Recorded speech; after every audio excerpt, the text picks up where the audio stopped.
Olá, estudantes! Sejam muito bem-vindos a mais uma aula do Borba Cursos Online. Eu sou a professora Viviane Rufino e vamos começar um módulo de produção textual. Primeiramente, devemos entender o que é um texto dissertativo argumentativo. Essa tipologia será cobrada a vocês durante o concurso. O que significa dissertar?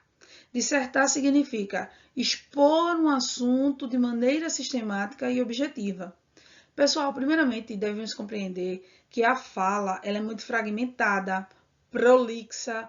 Como assim, professora? Prolixa. A gente tende a se estender bastante quando estamos nos comunicando com as pessoas. Já na questão da escrita, eu preciso ser o mais sistemática e o mais objetiva possível. Por quê? É necessário que se pense naquele outro que está lendo, nas ideias que estão sendo colocadas no papel e simplesmente o leitor ele não vai ter o quê? Os elementos paralinguísticos. O que são elementos paralinguísticos? Expressões faciais, tom de voz, não é? Ou entonação, como a gente chama também. Então, com esses elementos paralinguísticos fora do contexto, o leitor ele vai precisar de quê? Então, de uma sistematização textual. Já que não é um texto falado, ele precisa ser compreendido. E para ser compreendido, ele precisa ser objetivo. Argumentar. Argumentar é, pessoal, apresentar fatos, ideias, razões lógicas e comprovações que justifiquem uma tese. Como assim, professora? Veja, eu estou apresentando uma ideia dentro de um tema. O que eu preciso saber para poder justificar a minha tese? Eu preciso apresentar algo relevante. Por exemplo, o tema é a persistência da violência contra a mulher. O que eu posso utilizar de argumentação para esse tema que vá alavancar, dar um up nos seus argumentos, nas suas visões, de acordo com o tema apresentado? A Lei Maria da Penha. A lei, ela vai o quê? Mostrar para o leitor que, além de compreender a problemática social, o escritor, ele também sabe o quê? De leis e conhecimentos extras e conhecimentos que estão fora do senso comum, conhecimentos que a gente chama de mundo, conhecimentos de mundo que vão justificar o que, pessoal? A tese. E qual é a tese? É a ideia que o autor vai defender. Lá na frente, nós vamos identificar cada parte dessa no nosso texto de apoio. Partes de uma redação. Primeiramente, a gente tem a introdução. A introdução é a parte inicial do texto. O que é que eu preciso saber da introdução? É aquele espaço onde nós vamos colocar a nossa tese. E qual é a tese? A ideia que nós vamos defender. Depois da introdução, eu preciso ter pelo menos mais 2 parágrafos. Um parágrafo vai ser o desenvolvimento 1, ou chamado também de D1, e desenvolvimento 2, que a gente também chama de D2. Então, pessoal, além de chamarmos de desenvolvimentos 1 e 2, chamamos também de D1 e D2. Se você observar durante as aulas eu pronunciando D1 e D2, eu estou me referindo aos desenvolvimentos. E, por fim, a gente tem a conclusão, que é o quê? O desfecho ou a retomada. Como assim, professora? Desfecho ou retomada? Pessoal, o desfecho é o fechamento de um texto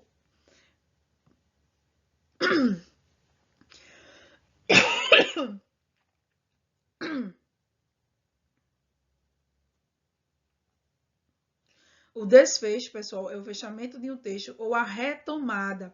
A retomada de quê, pessoal? Da tese, não é?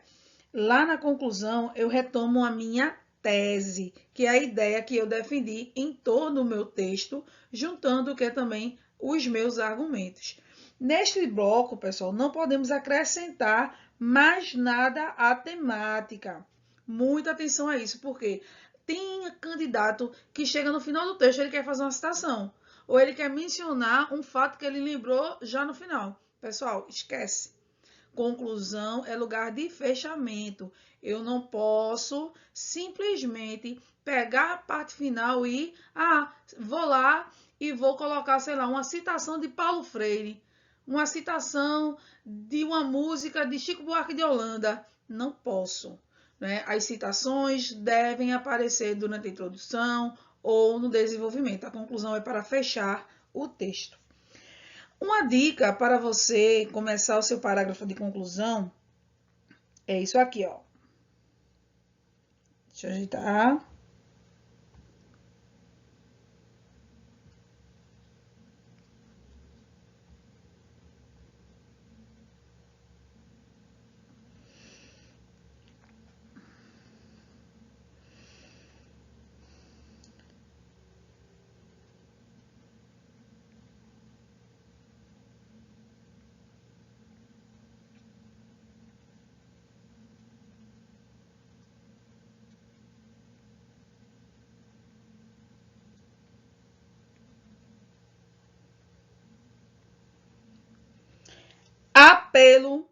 Apelo de porco.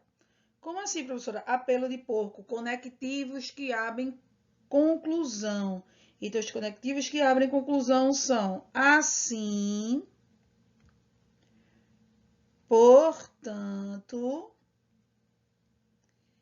então, logo, dessa forma, por isso e com isso. Professora, eu gostaria de colocar enfim. Enfim, acabou o texto. Não, pessoal. Evitem essa expressão enfim. É um conectivo conclusivo? É. Porém, ele já está muito utilizado no senso comum e devemos evitá-lo. Então, aqui um resuminho para vocês. Vejam. No parágrafo 1, eu vou apresentar a tese, o argumento 1 e o argumento 2, de acordo com o tema. No parágrafo 2, eu vou retomar o quê? O argumento 1. Eu vou desenvolvê-lo. Então, eu digo que a persistência da violência contra a mulher é uma questão cultural. Aqui no desenvolvimento 1, eu tenho que apresentar o porquê que esse problema é cultural. No desenvolvimento 2, eu tenho que trazer aqui o diálogo com o argumento 2. E esse argumento 2 está relacionado a quê? Ao argumento 1 e, consequentemente, à tese que foi apresentada lá na introdução. No parágrafo 4, a gente vai apresentar a conclusão, e a conclusão é o quê? A reafirmação da tese. Então, eu vou reafirmar a minha ideia inicial e vou trazer uma observação final, né? Ou sobre o tema, por quê? Depende do seu certame. Tem certame que ele pede que haja uma solução e tem certame que pede apenas que o candidato faça um desfecho do texto. O exemplo que eu trouxe aqui hoje para nós é um exemplo de um desfecho sem ser por meio de solução. Por quê? Porque nós estamos visando os concursos e os concursos tendem a cobrar o quê? Temas que não precisam de parágrafo com a solução. Como assim, professora? A solução, pessoal, ela é opcional, é um modelo estilo vestibular. Só que alguns concurseiros costumam utilizar, mas o ideal é que vocês se apropriem do texto das duas formas, porque a banca, lá na hora da prova, ela pode colocar na orientação, adicione uma solução para o problema, ou simplesmente ela só quer que você apresente o tema, discuta, argumente e mostre que você tem a sua competência linguística para avaliar uma situação crítica, porque redação é avaliação, é sistematização de ideias, é olhar para o texto e vê-lo materializando o que está acontecendo na sociedade. Daí a importância da leitura, do conhecimento de mundo, da atualização do candidato, de praticar. Pessoal, não fique esperando a ideia chegar na hora da prova. Para você se preparar, você precisa escrever. Ah, professora, eu escrevi um texto, não consegui escrever outro. Consegue. Pega um tema, explora, olha o que está relacionado com aquela temática e você começa a praticar. A habilidade de escrita se adquire escrevendo, né? Se adquire praticando e não esperando que a ideia apareça na hora da avaliação.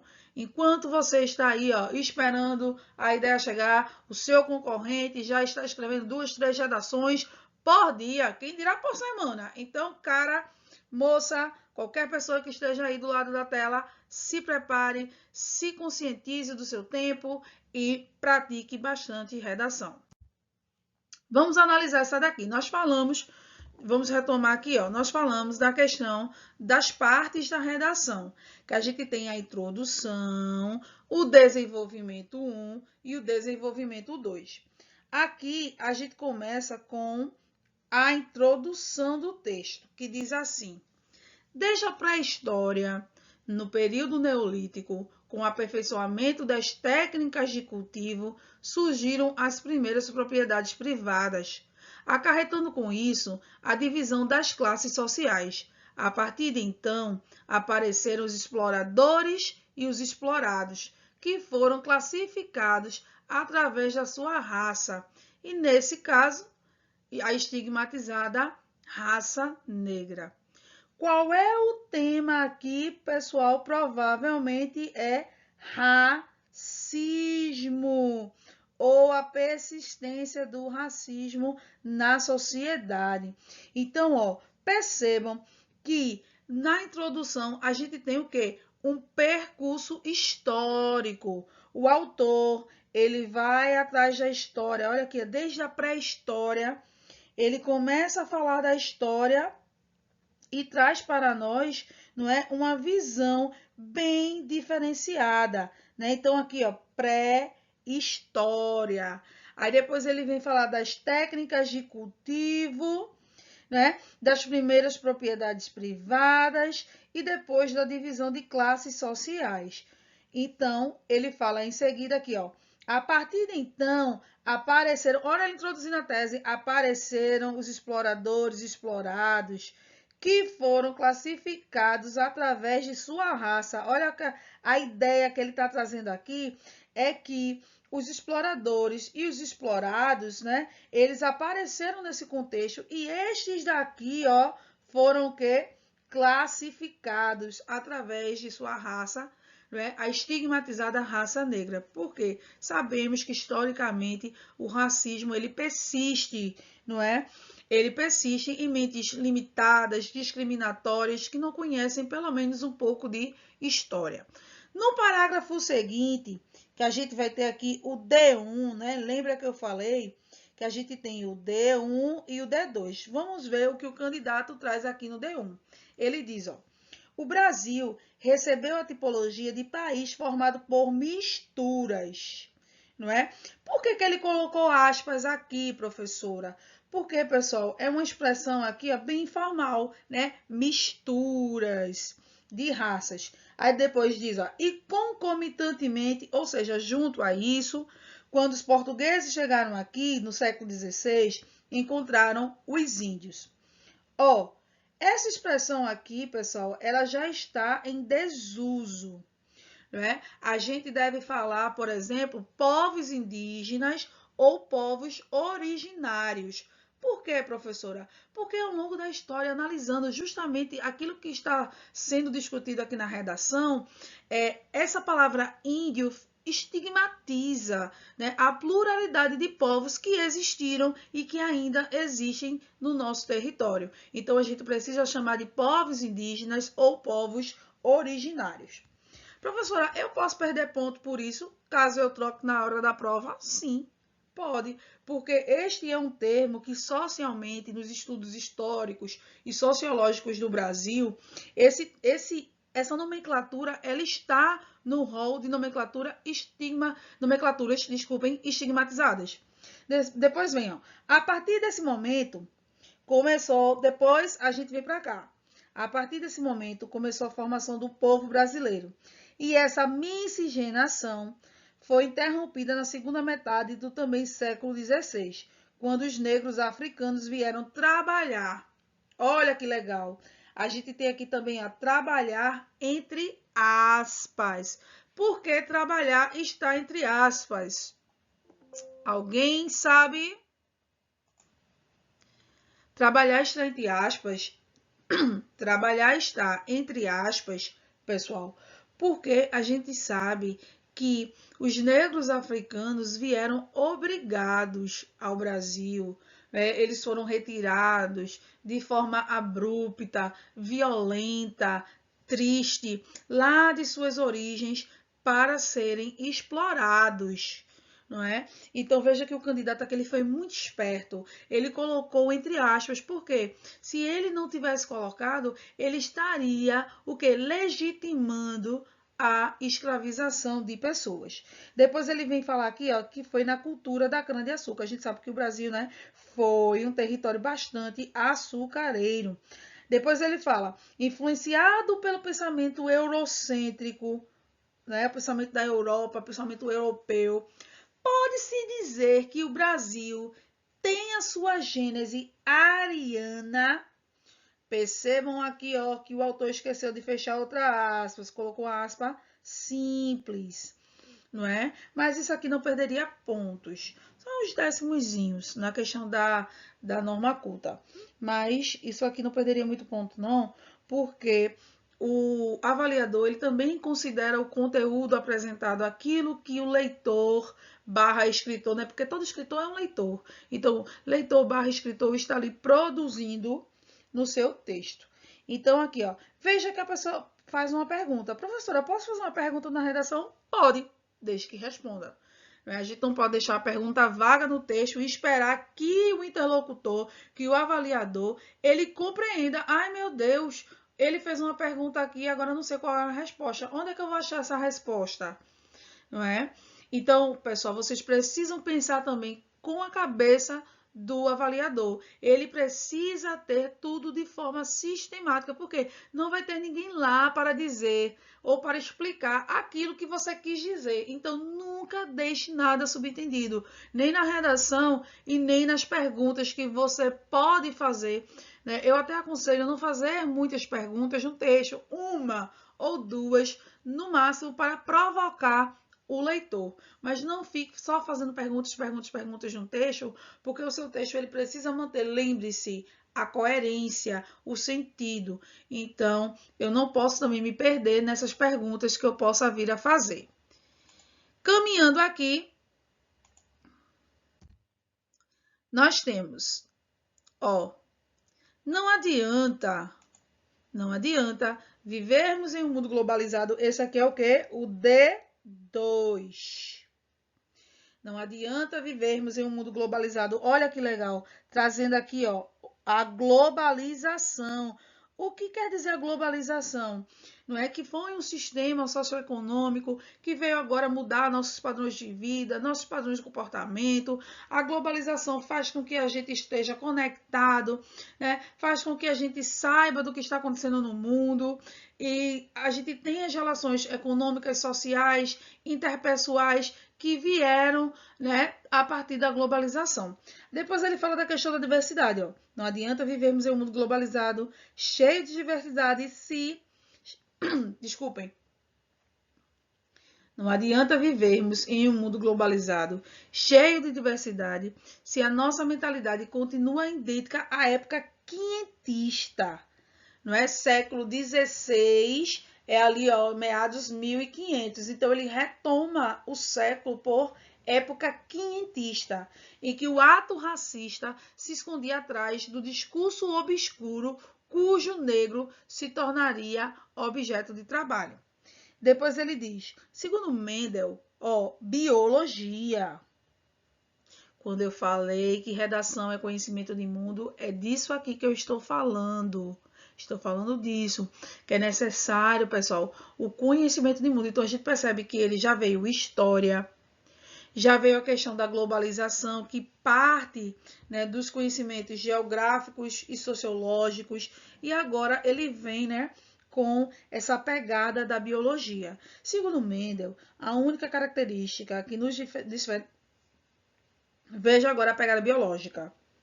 Segundo Mendel, a única característica que nos diferencia uns dos outros é a nossa diversidade genética, né? Quem lembra aí das aulas de biologia, Mendel é o pai da genética. Essa é justamente a nossa riqueza coletiva. Assim, do ponto de vista biológico, não existe raça superior ou inferior. Não existe. As categorias raciais, como pardo, negro, amarelo e branco, são construções sociais. Percebam nesse trecho que ele falou de categorias sociais aqui, ó, e depois exemplificou. Então, pessoal, quando eu vou falar assim, existem países, eu preciso especificar quais. Então, eu venho em seguida, como Estados Unidos, Brasil, Alemanha, Argentina. Quando ele diz aí, ó, categorias raciais, mas quais? Ele especifica depois, não é? Pardo, negro, amarelo e branco. Aí embaixo, olha a conclusão, não é? Aqui a gente tem uma conclusão, não é? A conclusão. Então, eu tenho aqui, ó, portanto, olha o conectivo de conclusão. O preconceito é uma herança milenar. Olha, ele está retomando, não é, a tese, porque ele faz todo um percurso histórico e depois ele diz, ó, que é uma herança milenar. E se estenderá por mais milênios, caso a nossa mentalidade não mude. Então, o que é que o candidato está defendendo aqui, lá na conclusão? Que a mentalidade, ela precisa mudar, ela precisa modificar, ela precisa amadurecer e parar de discriminar. Por quê? Do ponto de vista histórico, os negros, eles foram estigmatizados, sofreram, e nós carregamos essa riqueza genética. Mas eles não vieram aqui por acaso, não é? Eles não vieram porque quiseram, vieram de forma forçada, explorativa, deploratória, desumana e qualquer outra política social que possamos fazer para compensar esse erro absurdo e histórico não vai ser o suficiente, pessoal. Por isso que o discurso racista, ele não se sustenta, porque é necessário, não é? É necessário que a gente conheça a nossa própria história, porque ela vai se mostrando de forma que você vai ficar assim, meu Deus, como que fulano ou ciclano pode cometer racismo ou ato racista, né? Ou injúria racial. Como que a pessoa pode fazer isso? Como é que a pessoa pode cometer um crime desse se todos nós somos uma diversidade, uma mistura de povos miscigenados? Então, não se explica. Aí aqui, ó, precisamos estorvar. Olha que verbo bonito, ó. Precisamos estorvar. Estorvar significa acabar. Veja que a pessoa, né, poderia ter colocado, precisamos acabar com o preconceito. Mas vejam, se a gente coloca simplesmente vamos acabar com o preconceito, a gente está colocando apenas, não é, uma visão simples, simplista, não é, do problema. Quando você coloca estorvar, dá aquele impacto. Precisamos estorvar o racismo, aí vem a cada nova amizade, a cada nova conversa, a cada decisão, pois o discurso de respeito mútuo, solitário, como grito mudo, não será suficientemente perpetuado. Pessoal, se eu tenho algo a discutir e que seja de relevância social, é minha obrigação fazer isso, não é? E a gente precisa discutir, conscientizar e combater qualquer tipo de discriminação dentro dos nossos convívios. Além de mudar também a nossa mentalidade, precisamos o quê? Trazer esse discurso, não é? Antirracista para as nossas amizades, para as nossas conversas e para cada decisão que a gente tomar. Não adianta a gente dizer que não é racista ou que não pratica racismo se você tem piadas, brincadeiras que são de cunhos racistas.